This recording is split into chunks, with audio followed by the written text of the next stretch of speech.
What's going on, guys? This is Rob, and if you're enjoying the content that I'm uploading onto my channel, then feel free to subscribe, and you can also offer suggestions on topics and characters and storylines and whatnot that we can have discussions on later on in this channel. Okay, so we are continuing our discussion with Superman Red Sun. Now, for those of you guys who are who saw the first video, bear with me for a second because there are probably some people who are joining us for the first time. But Superman Red Sun, for all you new folks, was basically a story that took a look at the idea of what the world would be like if Superman had landed in Russia after World War II, basically communist Russia, as opposed to the United States. And the result was that the world shaped up radically different. For example, Jimmy Olsen, instead of being a member of the Daily Planet, was basically head of a government task force and eventually head of the CIA. Lois Lane was married to Lex Luthor. It was a lot of these things that sort of changed up. It was really more like real world history that changed in a lot of different ways, and none more so than what happens here. So volume 2 basically picks up 20 years after the end of volume 1. So it's been 20 years between the time that Joseph Stalin, who had basically adopted Superman after he had landed in Russia, 20 years between the time that Joseph Stalin died and Superman took power to the current day right now. There are a few things though that will change, especially when it comes to like the idea of Wonder Woman, Batman, a few things like that, and we'll cross those bridges when we get to it. But at the moment right now, we basically deal with the introduction of Brainiac. Now, Brainiac, as he's shown here, is not some great big huge grandiose thing. It's actually pretty small. But the cool thing about this is that Mark Miller draws on Brainiac's history. Now, within the realm of DC Comics, and this is where DC got the idea for convergence, but within the realm of DC Comics, Brainiac's main thing was that he would basically travel to different locations. He would shrink cities down, and then he would put them in bottles and just treat them as trinkets, things that he would store for his own purposes. Now, the convergence event basically dealt with the idea of all these different realities that had been stored in different locations and things like that. But the fact remains here that Lex Luthor had essentially made a pact with Brainiac, with the idea that Brainiac would basically go and capture Moscow and put it in a bottle. And the reason why is because it would basically allow the world to operate without Superman. You know, if Superman City was captured, if Superman was inside, he would be shrunk down and he would basically just be in a perpetually weak form. And because of that, it would have, essentially solved the problem with Superman. The problem with this is that Brainiac basically captured Stalingrad. And because of this, Superman is essentially here, realizes what's going on, and actually goes and captures the head of Brainiac. Now, that's going to be wildly important because it's going to be the means by which Superman implements this very totalitarian rule. But the fact remains here that for Lex Luthor, he just looks at this as just another failed experiment, effectively. Just another failed instance of trying to defeat Superman. And so what we do is we pick up with Moscow proper. Now, again, we basically have what the equivalent of Lana Lang. Now, again, for those of you guys who are new here, Lana Lang was the childhood friend of Superman in Smallville in the mainline Superman stories. That is to say, the main DC Universe stories, really in almost every Elseworlds publication, to be honest. She's kind of one of those mainstay characters that's always in the background. And Superman Red Sun, again, because a majority of this takes place in Russia, it's very, very similar in terms of her role as a person. Now, the problem with this is that instead of maintaining a friendship that stood the test of time, there was a while where they just didn't talk to each other. In fact, there was about 20 years or so where they didn't talk to each other between the time that Superman was adopted from the Kents in Russia to the point that he just re-encountered her after he began to take power. But at this moment right now, for the last however many 20 years or so that Lana Lang has been working as part of communist Russia, she's basically become the head of like a tour guide. I mean, that really seems to be about it. But the basis behind Superman putting her in this position was because as a close friend, he wanted to make sure that she had the means to take care of her kids, so on and so forth. And it's basically a permanent job that she'll never lose. But she also fills us in as the reader in terms of what's going on and saying that over the course of the last 20 years, Superman has ushered in an era of world peace never thought possible. But the important thing to remember about this is that he's basically doing it at the edge of a gun. There's actually a guy here who's going through and touring. He's kind of being put in his place by basically a security guard, and this guard of sorts has a device attached to the side of his head. Again, that's going to be important. That'll be a major focal point once we get to volume 3, especially towards the end of volume 2, really, when we get to like Peter Rosloff. But the idea here is that in real world history, to sidetrack from the story for a second, in real world history, in the post-World War II landscape, we basically had the Cold War. It was a mad dash between Russia and the United States to expand their own respective spheres of politics. Russia, or I guess the USSR at the time, wanted to expand its influence of communism, and the United States wanted to expand its influence of capitalism. Now, after World War II, we had the formation of NATO. In response to this, the Soviet allied territories basically created something called the Warsaw Pact. And the Warsaw Pact was just exactly, an alliance between these communist Soviet territories that was kind of like, their answer to NATO itself. The issue with this is that while Warsaw was formed between, I think it was formed in 1955 and it collapsed in 1991, or basically was eliminated in 1991, here in the Superman Red Sun universe, it never ends. It keeps going on to the point where basically it expands out to the rest of the world. The only two nations that are not part of the communist Russian regime under Superman are the United States and Chile, which is kind of an interesting choice in terms of Chile. But the idea here is that this guy who's basically kind of going around and doing these tours is actually, the Russian equivalent to Bruce Wayne. Now, again, this is not wealthy Batman. This is not super rich Bruce Wayne, the son of Thomas and Martha Wayne with billions and billions of dollars. Instead, this is just a ground level guy who's just kind of operating as an anarchist. And that was actually a really cool take to bring in with his character. More so than that, when he goes to a local bar and starts talking to the barkeep as well as one of the people who are there, I guess a member of the Soviet Guard, he basically talks about how he thinks Superman should go away. Things are worse now than they were before. There's talk here and there about how those who plot insurrection or those who speak negatively about Superman's leadership are basically turned into Superman robots, like that guard we saw, where they lose any real measure of independence and basically operate in accordance with, complete adherence to the ideologies that Superman has laid down in terms of, the USSR in relation to the rest of the world. But the idea here is that Batman is basically an anarchist, and what he does is he makes a public announcement telling everybody, I've put bombs in 5 different locations, and I'm going to detonate all of them at the same time. Anybody who doesn't want to die, get out. That's really what it is. There's no major ultimatum. There's no like, give me Superman or I'm going to blow these buildings up. It's just anarchy in the extreme. And this is really what Batman does. And that's kind of the cool thing, is because historically speaking in DC Comics, Batman has always been this sort of enigma. And that's what he bases himself on. I mean, we as the reader know about him, but in terms of the criminal underworld, they don't really know anything about Batman. They just know he's this guy that swoops in whenever they're committing crimes. He beats them up, he aggressively helps them change their minds, and basically, sends them off to jail. With regards to the Superman Red Sun universe, it's very much the same way. Some people think he's dead. Some people think he's alive. No one really knows much about him, and the cops just can't catch him. And it really makes the KGB look foolish here. A really good example is after these bombs go off, he's using these makeshift tools that he has, again, because he's not, extremely wealthy here, but he's using these makeshift tools. He makes a daring escape, and he tricks the KGB into thinking that he had jumped on top of a car while he basically makes his getaway. Now, at this point, we pick up with Peter Roslov and Superman. Again, Peter Roslov was one of a multitude of illegitimate sons of Joseph Stalin in this story, and the idea was that Roslov was always kind of kept at arm's length. He was put in charge of the secret police, but Joseph Stalin had doted over Superman because of what he was capable of, the power he represented, and the fact that Stalin viewed him as an allegory of the might of Mother Russia. And so because of that, Roslov had developed a lot of animosity towards Superman, and that animosity still goes on now. Despite the fact that Superman put him in the position of being the head of the KGB, the idea is still here that Roslov doesn't like him very much. Now, Superman basically kind of bails out mid-conversation to basically go, save 2 trains that are crashing into each other. But a really important thing that he brings up here, and this is really something that I've always thought about with his character, he basically says that if you were being honest, he's getting tired, he's growing bored of human conversation. And that's one of the cool things about Superman. That's one of the things that I like that Mark Miller addresses with this, because when we look at someone like Superman, when we look at someone as powerful as he is, who has almost godlike power in comparison to your average human being, the question is, why would he associate himself with such lowly creatures? If you're a man that can fly, bullets bounce off of you, you can move planets, you can transcend the barriers between dimensions, why would you care about people who can't do any of that? Why would you care about people whose greatest tool is their imagination, I guess? It really kind of goes to the heart of the idea that in the Superman Red Sun story, this Superman is, again, very much different from the Superman that we're used to. The Superman that we're used to is the person that basically says, that is the point. People do have imagination. Sure, they can't do the kind of things that I can, but they aspire to one day. They want to one day. And that is why I spend so much time with them, because I'm kind of a guide. I'm a shepherd, moving them towards the direction of a better future, as opposed to just letting them descend into absolute madness and, deal with whatever fate befalls them because of their own actions and ambitions and so on. And so this is one of the reasons why Superman is such a pivotal character just in the realm of comics, because he imbues the idea of what human beings can become.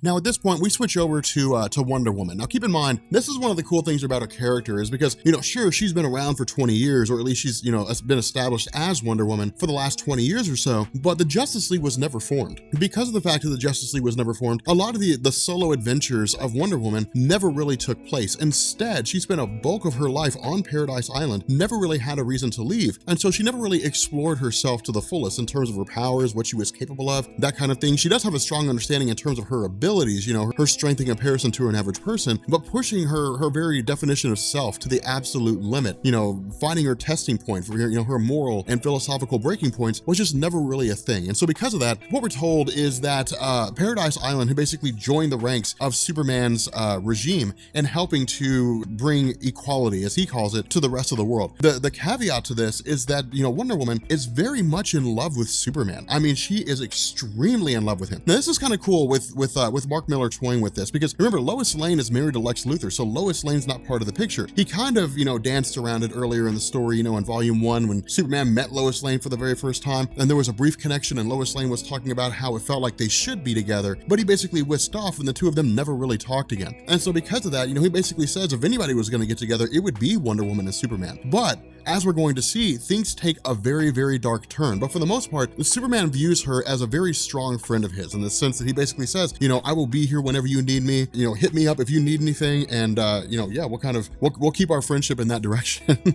But the idea here is switching over to LexCorp Industries. Again, with Lois Lane and Lex Luthor being married, their marriage is strenuous. They might as well not be married for all the value that it has. And the reason for this is because the Lex Luthor that we have here is very indicative of the Golden Age Lex Luthor, where he is obsessed with defeating Superman, and that kind of dominates his life. I mean, it dominates his every being. You know, he's obsessed with beating the Man of Steel, and because of that, he basically put his marriage on the back burner. So sure, they're still married, you know, in terms of name, they're still married in terms of the fact that she's still, you know, Lois Lane Luthor, but in terms of actually having a relationship that the two of them care much about, that's really not there. They spend, you know, one night together every year for their anniversary, and even now, Lex Luthor's kind of blowing her off. Now, the reason why he's doing this is because going through every attempt to defeat Superman, there are people inside the Kremlin, really the main capital of Russia, inside Moscow, that do not believe in Superman's cause. And because of that, they're basically sympathizers to the United States ideology, to capitalism. And so they're essentially working against Superman from the inside, feeding Lex Luthor information. One of these sympathizers had basically revealed to Lex Luthor that if Superman is exposed to red sun radiation, he will lose his powers. Now, this is actually kind of a cool thing here, because we have not in the story so far seen a tried and true weakness to Superman. Instead, he's just been this guy whose power is unrivaled, and no one really seems to be able to stand against him. But again, you know, Superman kind of takes us on this monologue, you know, kind of transitioning away from Lex Luthor. You know, Superman takes us on this monologue where he begins talking about how, you know, through his efforts, through his work,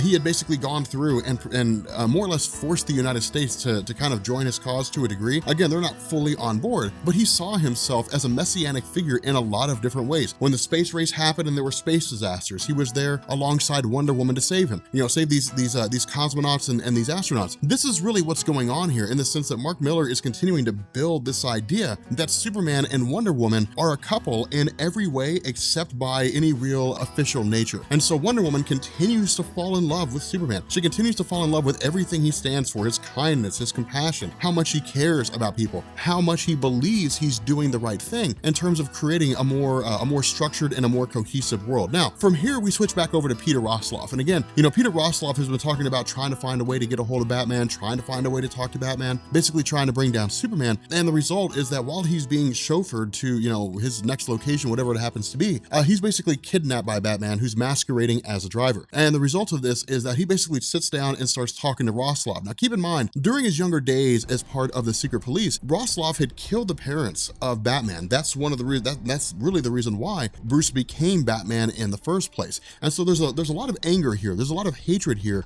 you know, from Batman on behalf, or I guess towards Rosloff. But it's one of these circumstances where it's like that old adage, you know, the enemy of my enemy is my friend. And so at this moment right now, Batman's willing to sort of put their animosity aside for the purpose of defeating Superman. But he says point blank, you know, have no illusions, you know, and I will make no bones about it. When Superman's defeated, when I've taken him down, I'm going to kill you. Not only that, this also reveals to us that the sympathizer inside the Kremlin that's working against Superman is Rosloff himself. And so Rosloff was the one that passed the information on to Lex Luthor that Superman's weakness in terms of losing his abilities is red solar radiation that will take away his powers. And so because of that, you know, while there's this celebration of the Kremlin, you know, celebrating Superman, his legacy, there are a series of explosions that go off, which of course kind of dot the landscape with the Batman symbol. But it's also Superman coming to the realization that Wonder Woman was supposed to be there and she's not. And so his idea is that someone's taken her. Someone's taken Wonder Woman. Of course, he's able to locate locate her, and when he does, he comes face to face with Batman. Now, this is one of the coolest situations because whenever we're used to seeing Batman and Superman fight, Bruce Wayne is calm. He's confident. You know, he basically goes into this realizing if he just tries to fight Superman with brute force, it's impossible. He just cannot pull that off. The only real exception came by way of the armor from, The Dark Knight Returns, and even then, it still took green kryptonite for him to pull it off. And so that's one of the reasons why Batman usually comes out on top, just because of the fact that he plays it smart. That and the fact that he has green kryptonite. If Batman were to go against Superman without green kryptonite, he would lose every single time. I mean, it's literally a man with the strength to pull planets going against a guy who's got, strength higher than your average human being. And so there's no contest there in terms of, Superman versus Batman. But for all the bravado and for all the talk of Batman, he basically comes out and he says, hey, look, I'm going to win one of two ways. I mean, I'm prepared to die. He's got a bomb inside of himself. So he's like, for me, I don't care about dying. I mean, I intend to fully lose my life at the end of this conflict, whether I blow myself up, whether you kill me, whatever the case may be, but I'm going to take you with me. And so what he does, while Superman is kind of going through and saying, hey, look, this is a waste, man. You cannot defeat me. You're just an average guy dressing up as a bat. Batman kicks on these red solar lights, and then Superman's powers just start vanishing. And so right now, it's just a straight street fight. I mean, it's a straight up fight, and it's actually incredibly done. This is why people say the fight between Batman and Superman in Superman Red Son is one of the greatest fights of all time, because there's no green kryptonite here. I mean, yeah, sure, there's red solar radiation, so that's the caveat, but it's not the archetypical fight. It's not, oh, and Batman's got green kryptonite and he wins. It's not like that. It's basically two guys fighting each other based on physical strength. Because keep in mind, if Superman is subjected to green kryptonite long enough, it'll kill him. With red kryptonite, it just takes away his powers. With red solar radiation, it just takes away his powers. And so the idea here, it's two men just fighting, just fist fighting. But with Batman, he's fighting with passion. He's fighting here with makeshift tools. He's very much a poor man going against the hierarchy here. And that's really what Mark Miller was shooting for. This was designed to be this sort of allegory that stands the test of time from the dawn of man until the end of man. To quote, Karl Marx, there's a specter haunting Europe, the specter of communism. It's this idea of the proletariat, the bourgeoisie, the poor against the rich, this situation where it's just kind of like two opposing forces facing off against one another, each representing their own individual ideologies. And so again, because of this, Batman's basically able to get the upper hand on Superman and actually locks him down in a bunker immersed in red sun radiation. And because of this, Superman comes to the realization that without the help of Wonder Woman, he's basically going to lose here. I mean, there's going to be no way for him to break out. He's going to be stuck down there as a prisoner forever. And so again, he basically communicates with Wonder Woman, and what ends up happening is she breaks her own lasso of truth. Now, this is extremely important. This is a very big deal, because what happens next is she grabs this, this energy device being used to keep these batteries powered, throws it into the sea, and then Superman emerges. Now, of course, Batman says, hey, the one who betrayed you was Rosloff. It's important that you know that. Rosloff turned on you. But we also find out that Wonder Woman has aged quite a bit. Now, there is a reason for this. One of the big questions that I've seen asked a lot, people have asked me on Twitter, people have asked in YouTube videos, what happened to Wonder Woman in Superman Red Son? Okay, so here's the deal. Wonder Woman's lasso of truth has been gifted to her in different ways depending on the story. Pre-crisis, post-crisis, different things like that. But consistently, it's always been a gift from the gods. But in the Wonder Woman comics, this is one of the reasons why her godly pantheon was so popular. In the Wonder Woman comics, the gods of her comics are the gods from real-world Greek mythology. And so they have wrath, they have envy, they're very human in terms of their emotions. All that really happened here was the gods had looked upon her actions of destroying one of the gifts that they had given her, and so they basically stripped away the gifts that they gave her, the remaining gifts, her longevity, her healing factor, super strength, her ability to fly, different things like that. They basically reduced her power in a massive way, and so she's no more powerful than just your average Amazon. That's the reason why she looks the way she does, is because she no longer has her eternal youth, so to speak. She's basically a normal Amazon, and this is how she would look as a normal Amazon. And so the kicker to all this, the big crazy thing about this, and this is what really kind of drives a wedge between the two, is that Superman had constantly hearkened on the idea that the two of them are the closest of friends. But in Wonder Woman's time of need, when Superman had asked her to break her lasso of truth and it resulted in her losing so many of her powers, Superman doesn't care. His only obsession here is the fact that Peter Roslov was a person that turned against him. And so because of this, she looks at that as though he had basically abandoned her, that he had basically walked away from her when she needed him the most. Now from here, we pick up with President Kennedy and with Lex Luthor. Now, the conversation that these two are having is the idea that Superman is not the only extraterrestrial to have landed, on the planet Earth. That prior to the arrival of Superman, there was somebody else that landed here. And the other person that landed here was a Green Lantern. Now, what they're doing is they're basically just going through and they're analyzing the body right now, but they also come to the realization that there is a ring and that this ring possesses incredible power. Through their studies, through their machinations, through their investigations, they've come to the realization of the fact that a person that possesses this ring and knows how to use it is a person that would be able to rival Superman in terms of his abilities. And so what happens is this volume begins to wrap up with the idea that while Batman is dead, while Superman had basically killed Batman, in Batman's place are basically a group of vigilantes called the Batmen. And so these are people that have kind of taken up his mantle and began working against Superman. And that's why I say, you know, in previous videos, that when it comes to people who rule with an iron fist, the one thing they fear the most is a person rising up against them, just because of the fact that even if they manage to quell that threat, the idea of someone standing up against an oppressive leadership will mean that other people will be inspired to do the same. And so it'll create this domino effect of more and more people rising up against Superman, making his life as a leader absolute hell. And so again, this is really Mark Millar setting the stage and saying, here's what's going to happen in the next volume. Here's how we're going to see this conclusion unfolding with the world that Superman's built, you know, at least it seemed like it's going to come crashing down around him. Now, the final little tidbit here is that because of the fact that Rosloff was revealed to have been the guy who betrayed Superman, Superman basically turns him into a robot. I mean, he attaches one of these obedience discs to the side of his head and he follows Superman's ideologies with absolute adherence. Not only that, because of the fact that Wonder Woman had lost so much of her abilities, she basically turned against Superman. She had looked at him as a guy who wasn't a friend. Instead, you know, he never really cared about her in the first place. And so this is going to set the stage for the idea of Wonder Woman turning against Superman. And so as we begin to bring this to an end, the last piece of information that we learn, or at least that we get, is that Superman is basically building a fortress for himself. This is effectively the Superman Red Sun equivalent or introduction of this Fortress of Solitude kind of idea. But again, if you guys are new here to Comics Explained, make sure you guys hit the subscribe button to become part of the Rob Corps. If you guys are enjoying Superman Red Sun, make sure you guys give it a like. We have one more video left until we are finished with Red Sun. It's an awesome story. I love Superman Red Sun. But leave a comment down below. Let me know what you guys think about it so far, because I really dig it. I think it's an extremely well-written story, one of the best Superman stories ever covered. And yeah, I will catch you all later. Peace.